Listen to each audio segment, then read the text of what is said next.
Hey guys, Josh Schenken here, created the DVRT Ultimate Sandbag Coordinating System along with Jessica Bento. And what we're going to do is look at demystifying the deadlift. So the deadlift has become this drill everyone loves, and it's a great drill, but they think it's super complicated. The reality is the deadlift's a pretty simple lift to teach, especially when we're using the Ultimate Sandbag. Now, a couple of issues that people come up with a deadlift and why the Ultimate Sandbag is such a great tool to do in teaching deadlift. For one is the Ultimate Sandbag is going to give you some feedback. So in a kettlebell, for example, kettlebell's a great tool to teach deadlifting too, but your hands are very close, which usually encourages flexion of the body. Well, a lot of people have a hard time in the deadlift is not getting the flexion. We want to keep them in neutral or a little bit of extension. So that's one thing. Two is we don't get feedback from the kettlebell whether we're deadlifting or squatting.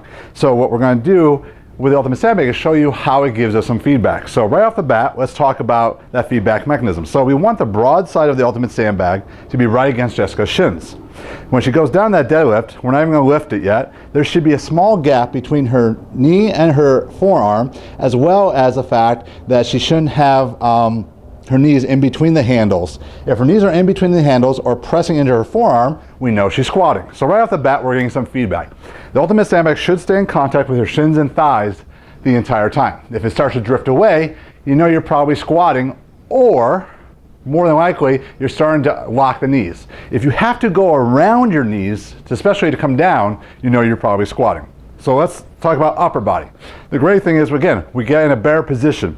The neutral position for the shoulders allows us to lock in the upper body a lot easier than having the palms down. Now, while you can do this on a barbell, it's a lot easier in the neutral grip position. So what Jessica's going to do, her hands are right over the top of the handles, and she's going to pull the handles apart and corkscrew her arms so that I can see the crease of her elbow right forward. Right now you see a perfectly flat back and a hip hinge. So all I have to really cue her now is to push to her feet and stand tall.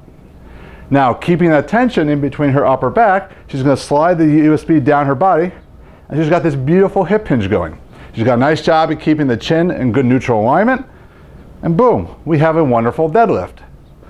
So right now I can visually look at a couple aspects. Her crease in her elbow, her back position, and whether or not her knee is driving into her arms.